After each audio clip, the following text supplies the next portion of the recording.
ठीक है। खूबसूरती में लाजवाब है और बड़ा जानवर है, वेट में भी माशाल्लाह बहुत ज़्यादा है। ये कितने मन का होगा? 50 मन। 50 मन का है। जी। क्या डिमांड है इसकी? 1 करोड़ है इसकी डिमांड माशाल्लाह। 1 करोड़ रुपये मांग रहे हैं जी। और आगे दिखाएंगे? जी, ये देसी में है, ये माशाल्लाह ये 50 मन का, ये भी करीब है। ये 1 करोड़ डिमांड है इसकी माशाल्लाह। ये भी पाकिस्तान में एक लाजवाब चीज़ है, ऐसा किसी के पास नहीं है। ठीक हो गया।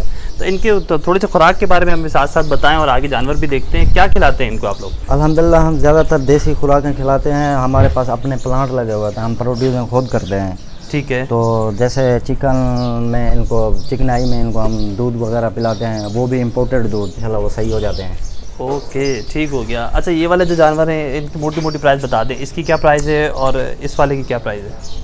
वो देखें, वो हमारा ब्लैक जेट है, उनकी 1 करोड़ डिमांड है। और ये हमारा लाल बादशाह है, इनकी भी 1 करोड़ डिमांड है। ये 24 आवर खुला रहता है।